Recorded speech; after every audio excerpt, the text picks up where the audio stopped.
Hello, how are you all doing?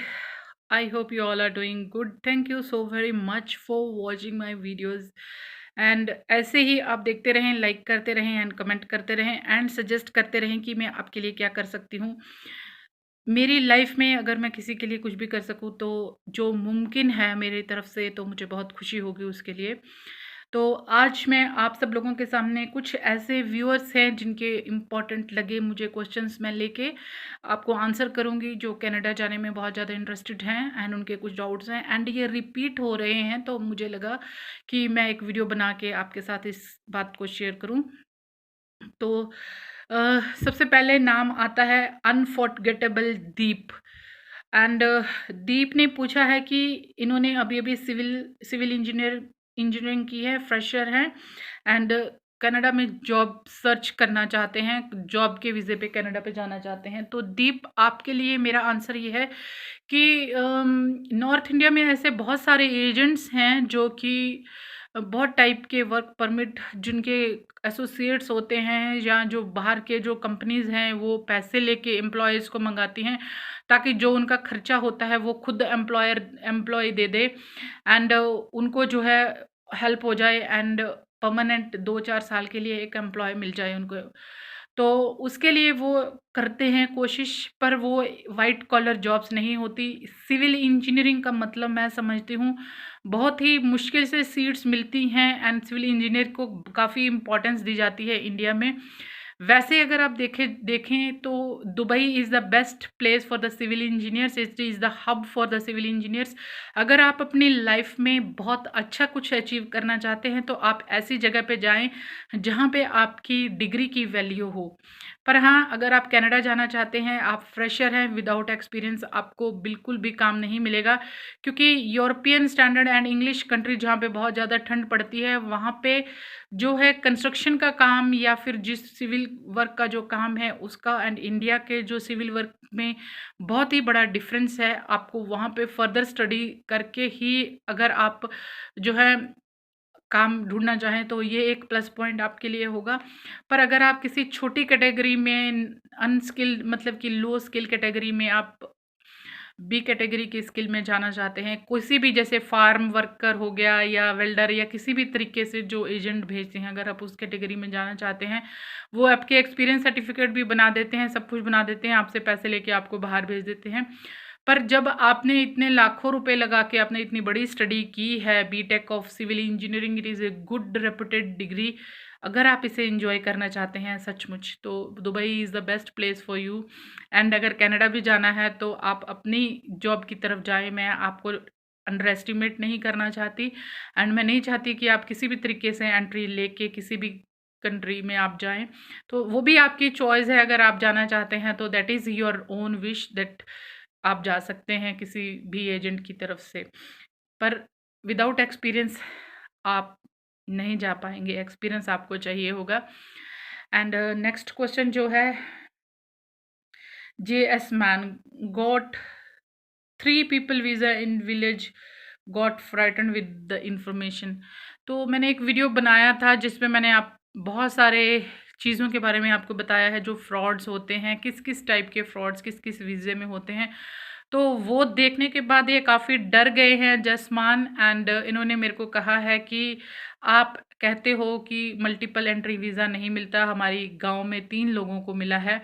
तो मैंने किसी भी वीडियो में ऐसा नहीं कहा कि मल्टीपल एंट्री वीज़ा नहीं मिलता। मैंने ये कहा है कि अगर आपकी विज़िट का पर्पस जेन्युइन है, आपका बार-बार आना-जाना जेन्युइन है, अगर आपके रिश्तेदार वहाँ पे हैं जो कि आपको मिलने आते हैं एंड आपके ब्लड रिलेशन हैं या कुछ ऐसे मकसद हैं, आपके डॉक्यूमेंट्स में ये प्रूव होते हैं कि आपका बार-बार जाना बनता है, तो आपको मल्टीपल एंट्री वीज़ा मिलता है। या आप पहले जाके वापस आए हैं तो नेक्स्ट टाइम भी आपको मल्टीपल एंट्री वीज़ा मिलता है। ऐसे ही बिना रीज़न ऐसे बहुत सारे लोग हैं जो जेन्युइन विज़िटर हैं, जिनके रिलेटिव्स भी बाहर होते हैं, कई बार उनको भी नहीं मिलता। तो जिनको ये वीज़ा मिला है, thank you so very much, God bless them and मैं तो चाहती हूँ कि सभी को मिले। मेरी कोशिश ये नहीं है कि आपको वीज़ा ना मिले, मेरी कोशिश ये है कि आप समझें कि वीज़ा होता क्या है, कौन-सी कैटेगरीज़ हैं, क्या-क्या चाहिए आपको एंड कौन-सी पोजीशन है आपकी कि कितने चांसेस होंगे आपका वीज़ा लगने के। तो जिनको नहीं लगता, ऐसे हज़ारों एप्लीकेशंस हैं जो डिक्लाइन होती हैं एवरी डे, तो उनका आप क्या कहेंगे? सो एनीवे, एंड किसी ने मुझसे पूछा है कि पीआर वीज़ा क्या होता है? पीआर का मतलब होता है permanent residence of any country, उसको बोलते हैं पीआर। जब हम किसी कंट्री में जाते हैं, वहाँ पे एक लिमिटेड पीरियड तक हम काम करके टैक्सेस पे करते हैं एंड उसके बाद हमें परमानेंट रेजिडेंसी का जो है अप्रूव मिलता है एंड उसको बोलते हैं परमानेंट, हम वहाँ पे परमानेंट रेजिडेंट होते हैं, तो उसको बोलते हैं पीआर। सादिया पाकिस्तान से थैंक्स बोलती हैं, तो thank you so very much Sadia. मैं आपको कोशिश करूँगी अपना लिंक देने के लिए ताकि आप मुझसे बातचीत कर सकें। तो नेक्स्ट क्वेश्चन है, आईएल्स में बहुत ज़्यादा कन्फ्यूज़न है लोगों को, तो ये पूछते हैं बहुत सारे लोग कि हम वर्क परमिट पे जा रहे हैं, हम कौन सा आईएल्स करें, एंड कुछ लोगों के कम बैंड आते हैं तो फिर वो पूछते हैं कि हम पीआर के लिए अप्लाई करना चाहते हैं, एक्सप्रेस एंट्री या फिर इमिग्रेशन के लिए या फिर किसी चीज़ के लिए, तो उनको कन्फ्यूज़न है कि वो कौन सा आईएल्स करें। तो अगर आप इमिग्रेशन के लिए जा रहे हैं, आप पीआर एक्सप्रेस एंट्री के लिए जा रहे हैं, आप वर्क पे जा रहे हैं या किसी भी कैटेगरी के लिए आप जा रहे हैं जो आपकी स्टडी को लिंक नहीं करता, तो आपको जनरल आईएल्स करना है। अगर आप फर्दर स्टडी के लिए जा रहे हैं किसी भी कंट्री में, तो आपको एकेडमिक आईएल्स करना है। एंड अगर आप स्टूडेंट हैं तो 5.5 बैंड जो हैं वो कई कॉलेजेस में आपको उसमें एडमिशन भी मिलता है। एंड अगर आप इमिग्रेशन के लिए या जॉब के लिए हैं या एक्सप्रेस एंट्री के लिए हैं, तो आप 6.5 या ओवरऑल 6 लेके आने की कोशिश कीजिए जनरल में। वो बहुत ज़रूरी है क्योंकि कुछ लोगों ने ये कहा है कि वो टीचर हैं एंड टीचिंग जॉब के लिए के बेस पे ही वो जो है अपना इमिग्रेशन अप्लाई करना चाहते हैं, तो उन्हें ये बात समझनी चाहिए कि कनाडा इंग्लिश कंट्री है, वहाँ का एक्सेंट अलग होगा, वहाँ पे पंजाबी में बात नहीं करेंगे आपसे। अगर आपको सेल्स में काम करना है, तो इंश्योरेंस में काम करना है, तो आपको पंजाबी लैंग्वेज भी चलेगी, पर आपको एक इमिग्रेशन गेटवे क्राइटेरिया पास करना पड़ेगा जिसमें आपको 6 ओवरऑल बैंड आने बहुत ज़रूरी हैं। और अगर आप फ्यूचर में ये सोच के बैठी हैं कि आपने वहाँ जाके भी टीचिंग करना है, तो आप जितने ज़्यादा बैंड लेके आएँ उतने ज़्यादा आपका गेटवे ओपन होगा, आपकी एलिजिबिलिटी बहुत अच्छी मानी जाएगी जितने भी ज़्यादा आपके बैंड होंगे। तो आप उसके लिए तैयारी करें, बार बार आप इंग्लिश देखें, आप सॉन्ग सुने लिरिक्स के साथ में, आप इंग्लिश मूवीज़ देखें जिसमें नीचे रिटन टेक्स्ट आती है, जिसमें आपको आप फास्ट रीडिंग करें ताकि आपकी ये जो है प्रोग्रेस है ना उसे आप साथ साथ रिपीट करें, बोलने की कोशिश करें इम्प्रूवमेंट के लिए। तो कुछ लोगों ने ये भी पूछा है कि जो मैं इन्फॉर्मेशन इनको देती हूँ उसमें मैंने बहुत सारे वीडियोस में कहा है कि बहुत आसान है, तो किसी ने पूछा है कि सौखा की है, आसान क्या है। तो मैं ये वीडियोस उनके लिए बना रही हूँ जिन्हें नॉलेज नहीं है, जिनको नॉलेज है उनके लिए तो वीडियो बिल्कुल इन्फॉर्मेटिव नहीं है, तो वो ना देखें तो बेटर है। अब आसान क्या है, जब मैं आपको डॉक्यूमेंट्स बता रही हूँ, मैं आपको लॉ बता रही हूँ, आपके वीज़ा फेल होने के चांसेस बता रही हूँ, रीजंस बता रही हूँ एंड वीज़ा मिलने के जो है वो रीजंस बता रही हूँ, एंड आपको कितने पैसे लगते हैं, कितने देने चाहिए वो बता रही हूँ। तो जिनको इन्फॉर्मेशन मिल रही है वो थैंक्स बोल रहे हैं एंड बहुत सारे ब्लेसिंग्स भी दे रहे हैं and thank you so very much. जिनको हेल्प नहीं हो रही वो प्लीज़ वीडियो ना देखें, thank you so very much. And किसी ने और एक क्वेश्चन पूछा है कि उनके जो मदर हैं गवर्नमेंट पेंशन लेते हैं, तो वो मल्टीपल एंट्री वीज़ा अप्लाई करना चाहते हैं कनाडा के लिए, तो कौन से डॉक्यूमेंट्स लगेंगे। तो उनके लिए डॉक्यूमेंट्स है कि मल्टीपल एंट्री वीज़ा अगर आपको चाहिए तो कई बार तो मिल जाता है, फर्स्ट अटेम्प्ट में ही मल्टीपल आप वहाँ पे अगर फिल कर देंगे फॉर्म में मल्टीपल एंट्री वीज़ा, तो आपको वीज़ा ऑफिसर ही कंसिडर करके ये बता देगा वीज़ा, वो आपके हाथ में नहीं, आप सिर्फ वहाँ पे क्लिक कर सकते हैं मल्टीपल एंट्री वीज़ा या सिंगल एंट्री वीज़ा। अगर आपके ब्लड रिलेशन, अगर आपके ब्रदर हैं, जैसे कि बेटा है, बेटी है, बहन है, भाई है या कोई और रिश्तेदार है, मामे हैं, आपकी मदर के ब्लड रिलेटिव्स वहाँ पे हैं, तो उनको मल्टीपल एंट्री वीज़ा मिलने के चांसेस होते हैं।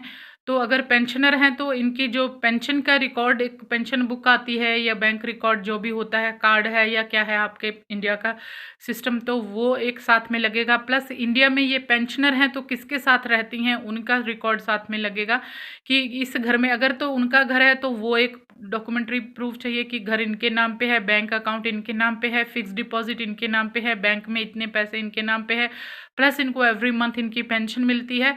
तो उसका एक लेटर आप बैंक से ले सकते हैं। तो वो एक बहुत ही स्ट्रॉन्ग एविडेंस होगा कि ये यहाँ पे वापस आते हैं।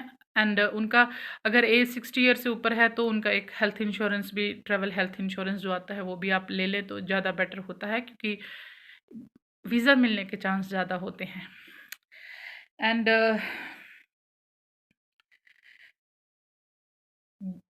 मैं और एक अलग वीडियो बनाऊंगी कि यहाँ पे बहुत सारे लोगों ने पूछा है सिंगापुर से, मलेशिया से या चेक रिपब्लिक से या फिर साइप्रस से स्टडी वीज़ा जो कन्वर्ट करवाना चाहते हैं तो उनके क्या रिक्वायरमेंट्स हैं। तो यहाँ पे तो मैं आपको सिर्फ इतना बताना चाहती हूँ कि एक रिक्वेस्ट है आप लोगों से। मैंने पंजाब में, मैंने जब से ये काम फरवरी से स्टार्ट किया है एंड फरवरी के बाद मैंने जुलाई से इमिग्रेशन का काम जो है ये स्टार्ट किया, मैंने आपको गाइड करना। तो ऐसे बहुत सारे लोग हैं मेरे सामने जो मैंने देखे कि एजुकेटेड ही नहीं हैं, तो वो बाहर जाना चाहते हैं, तो उनके तो पॉसिबिलिटीज़ बहुत कम हो जाते हैं। उनके पॉसिबिलिटीज़ ये हैं कि एजेंट उन्हें ठगें, उन्हें झूठे सपने दिखाएं, उन्हें ठगें और भाग जाएं। एंड एक दो वीज़ा अगर किसी तरीके से निकल गया तो निकल गया, एक वीज़ा दिखा के वो लाखों लोगों को लूटते हैं। उनके लिए सही रहा वो होता है। एंड क्योंकि मैं अगर ये कहूँगी कि आप मत करो तो आपको बहुत बुरा लगता है वो बात, तो मैं आपको वहाँ पे कहना नहीं चाहती। तो पर एक चीज़ मैं उन लोगों से कहना चाहती हूँ, मैंने देखा है कि साइप्रस में इतने सारे बच्चे एजुकेटेड हैं, +2 के बाद ग्रेजुएशन भी की हुई है, पीजीडीसीए का डिप्लोमा भी किया हुआ है जो कि कंप्यूटर का बहुत अच्छा स्किल है। उसके बाद वो नैनी वीज़े पे गए हुए हैं या हाउस मेड के वीज़े पे गए हुए हैं, वो भी साइप्रस में। जो लोग तो ब्यूटी के या कुलिनरी आर्ट के कोर्सेज पे गए हुए हैं उनको तो कोई प्रॉब्लम नहीं है, उनकी तो वैलिडिटी है दूसरी कंट्री में। पर जो लोग मेड के वीज़े पे, लड़के भी गए हुए हैं, लड़कियां भी गई हुई हैं, उनकी डिग्री की क्या वैल्यू रह गई जब आप मेड के वीज़े पे जाते हैं। कुछ लड़कियां सऊदीया में जाती हैं मेड के वीज़े पे, वहाँ फंस जाती हैं, वहाँ से रोती हैं बाद में। एंड कुछ लोग जो एजुकेटेड लोग हैं, मुझे बहुत ख़राब लगता है ये सोच के कि कैसे, मैं आपको क्या गाइड करूँ कि आपका वीज़ा कनाडा में शिफ्ट हो जाएगा, वर्क वीज़ा। बहुत मुश्किल है, बहुत बहुत मुश्किल है।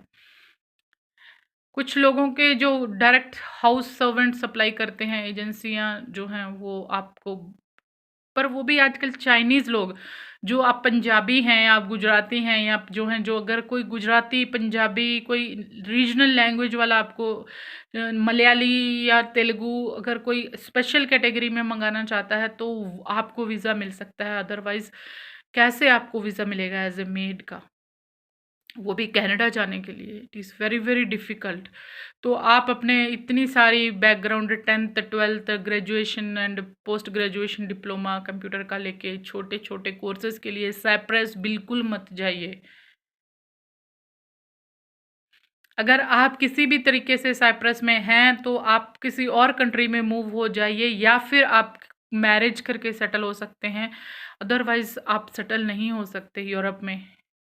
यूरोप में सिर्फ मैरिज ही आपको सेटल कर सकती है, या फिर आपको अगर परमिट भी मिल जाता है तो एक्सटेंड करना पड़ेगा बार बार, हर साल, हर 2 साल के बाद में।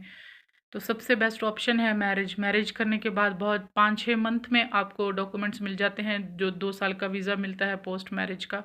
उसमें आपको फुल टाइम वर्क परमिट की परमिशन होती है, 2 साल आप काम करते हैं, टैक्स भरते हैं, उसके बाद जो आपको फिर 2 साल का वीज़ा मिलता है, एंड उसके बाद आपको बहुत सारे चांसेस ऐसे होते हैं जो आप कर सकते हैं। तो आप जेन्युइनली कुछ करने की कोशिश कीजिए। कनाडा की तरफ जो आप दौड़ लगा रहे हैं, कितने लोगों को कनाडा सँभाल लेगा? कितने लोग कनाडा की तरफ पहुँच जाएँगे? जो लोग साइप्रस में हैं, वो लोग कोशिश कीजिए यूरोप की किसी पार्ट में जाके शादी करके सेटल होने की, जो लड़के हैं। लड़कियों को मैं अब क्या कहूँ? बहुत दुःख होता है मेरे को आप लोगों के लिए जब मैं ये सोचती हूँ तो सचमुच स्ट्रेस हो जाती हूँ। मेरे को खुद रास्ता नहीं मिलता कि मैं क्या रास्ता दिखाऊँ आपको वहाँ से निकलने के लिए, जहाँ पे आपको एजेंटों ने 1-2 लाख के कमीशन के लिए डाल दिया है।